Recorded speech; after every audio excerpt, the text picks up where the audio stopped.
Let's talk about Biden's speech to the American people after the terrorist bombings in Afghanistan. Hundreds of people killed, injured, dozens of Marines, U.S. Marines killed as well. Before we get to the actual clips of the Biden speech, the Biden press conference, let me just do a quick follow-up on this story, which involves the U.S. government, the Biden administration, giving the Taliban a kill list of American and Afghan allies. Now, Politico broke this story. This is what Politico said in their piece. They said, after the fall of Kabul in the earliest days of the evacuation, the joint U.S. military and diplomatic coordination team at the airport provided the Taliban with the list of people the U.S. aimed to evacuate. Those names included Afghans who served alongside the U.S. during the 20-year war and sought special immigrant visas to America. U.S. citizens, dual nationals, and lawful permanent residents were also listed. So one defense official said that basically they just put all those Afghans on a kill list. That official also said it's just appalling and shocking. It makes you feel unclean. Now, basically what's going on is that the U.S., the Biden administration, knew that they weren't going to be able to evacuate the Americans by that deadline, that August 31st deadline.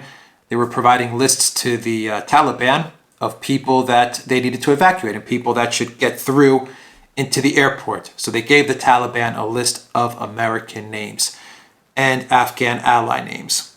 They actually gave the Taliban a list because they didn't coordinate and they didn't plan a way to get people into the airport because the Taliban controlled the airport. The U.S. military didn't control the airport.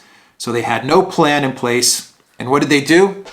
Basically, I imagine they gave the Taliban a list of names so that when people were coming through, Americans, and they would show their passport, the Taliban would reference that list.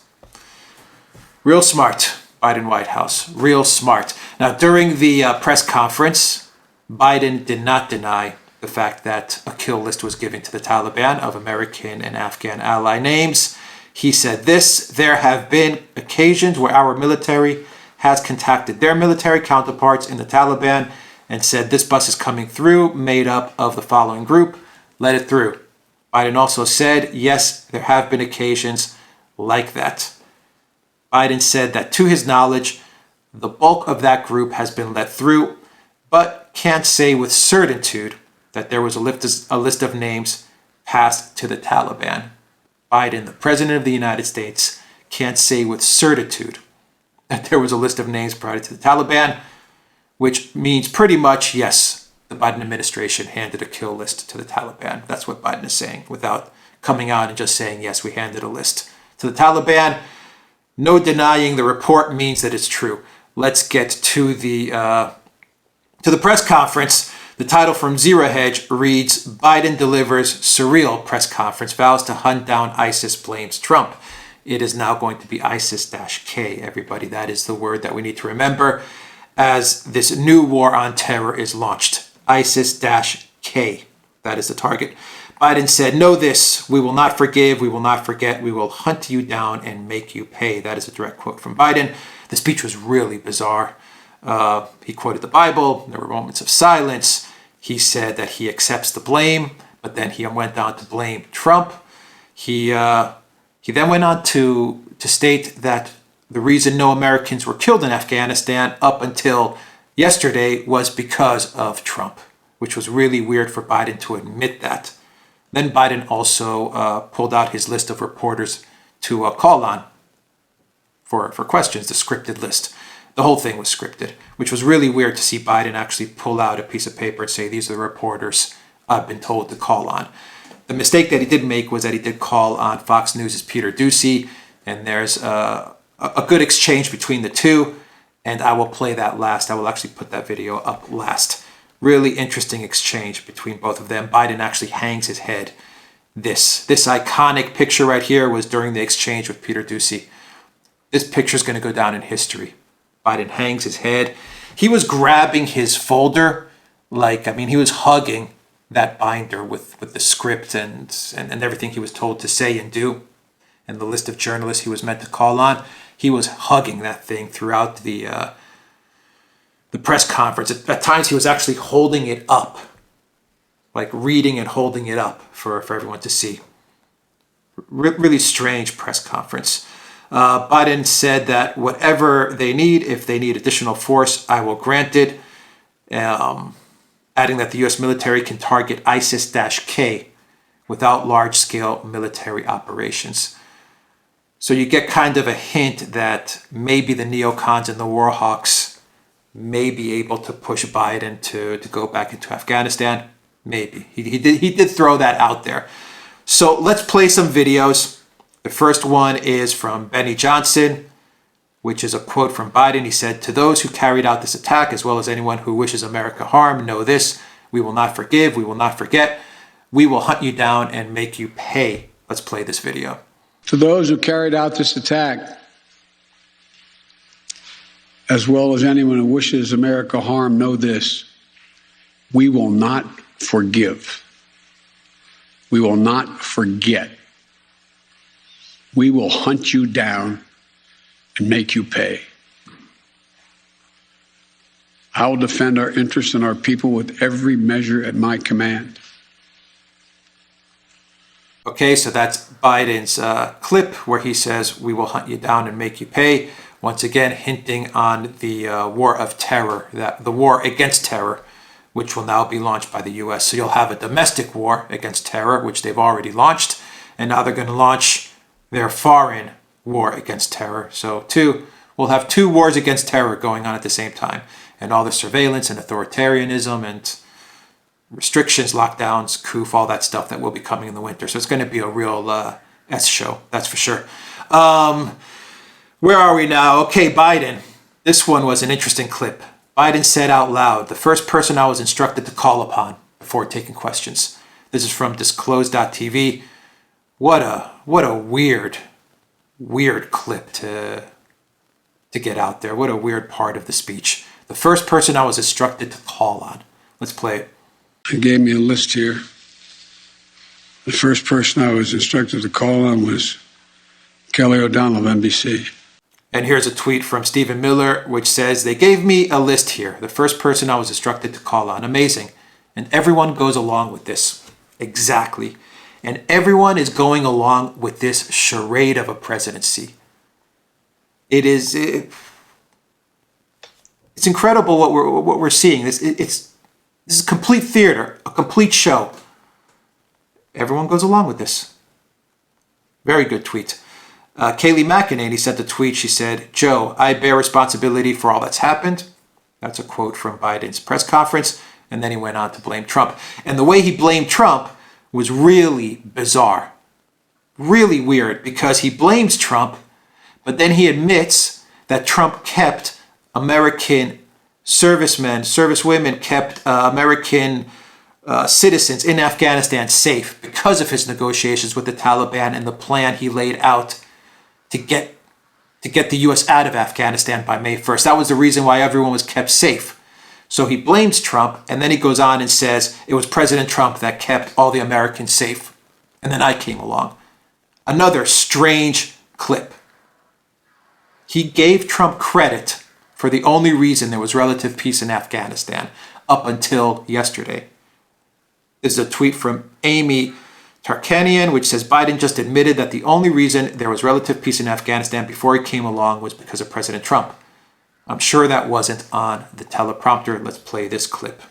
The reason why, whether my friend will acknowledge it or has reported it, the reason why there were no attacks on Americans, as you said, from the date until I came into office, was because the commitment was made by President Trump, I will be out by May 1st. In the meantime, you agree not to attack any Americans. That was the deal.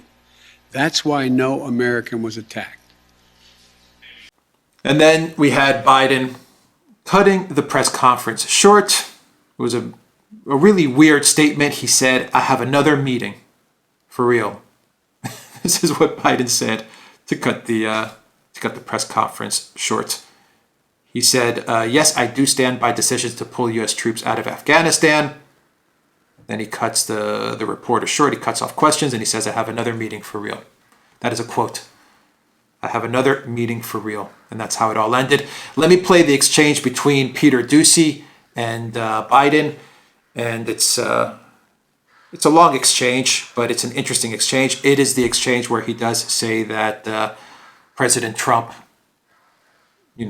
kept everyone safe in Afghanistan. And Biden basically admits that Trump had a good deal with the Taliban. He tries to make it sound like Trump had a bad deal. He was trying to place the blame on Trump. But he ended up actually making Trump look good in this exchange. Peter Doocy, probably the only reporter from Fox News that actually gives Biden real questions. Why they call on him? I believe they call on him because they have Biden call on 10 friendly reporters, and they need Peter Doocy in there to kind of, present the charade that Biden is taking tough questions. So Doocy is serving a purpose for this Biden theater, but he does give good questions to Biden. And this is where you have this now iconic photo right here that you're seeing. It's during this exchange. Biden hangs his head on the podium, grasping on that binder. This is going to be a famous picture. This is going to be a famous, iconic picture of the failures of this White House. We're only 7 months into this. 7 months into this. And it's been one disaster after another. So here's the clip. Biden and Doocy. TheDuran.locals.com, everybody. Take care. I'll take one more question. Wait. Let me take the one question from the most interesting guy that I know in the press. That's you. Mr. President, there had not been a U.S. service member killed in combat in Afghanistan since February of 2020. You set a deadline, you pulled troops out, you sent troops back in, and now 12 Marines are dead. You said the buck stops with you. Do you bear any responsibility for the way that things have unfolded in the last 2 weeks? I bear responsibility for fundamentally all that's happened of late. But here's the deal. I wish you'd one day say these things. You know as well as I do that the former president made a deal with the Taliban that he would get all American forces out of Afghanistan by May 1. In return, the commitment was made, and that was a year before. In return, he was given a commitment that the Taliban would continue to attack others, but would not attack any American forces. Remember that? I'm being serious. No, I'm asking you a question. Because before... No, wait a minute. I'm asking you a question. Is that accurate, to the best of your knowledge?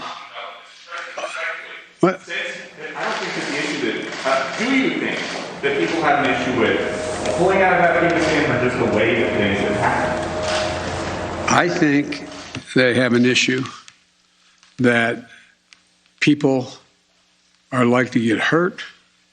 Some, as we've seen, have gotten killed, and that it is messy. The reason why, whether my friend will acknowledge it or has reported it, the reason why there were no attacks on Americans, as you said, from the date until I came into office, was because the commitment was made by President Trump. I will be out by May 1st. In the meantime, you agree not to attack any Americans. That was the deal. That's why no American was attacked. A few days ago, you said you squarely stand by your decision to pull out. Yes, I do, because look at it this way, folks, and I have another meeting for real. But imagine where we'd be if I had indicated on May the 1st I was not going to renegotiate an evacuation date. We were going to stay there.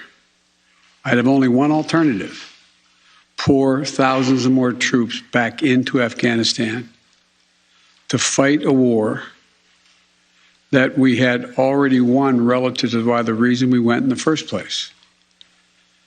I have never been of the view that we should be sacrificing American lives to try to establish a democratic government in Afghanistan, a country that has never once in its entire history been a united country and is made up and I don't mean this in a derogatory, made up of different tribes who have never, ever, ever gotten along with one another.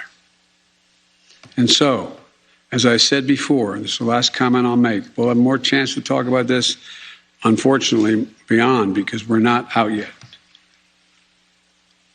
If Osama bin Laden, as well as al-Qaeda, had chosen to launch an attack when they left Saudi Arabia out of Yemen, would we have ever gone to Afghanistan?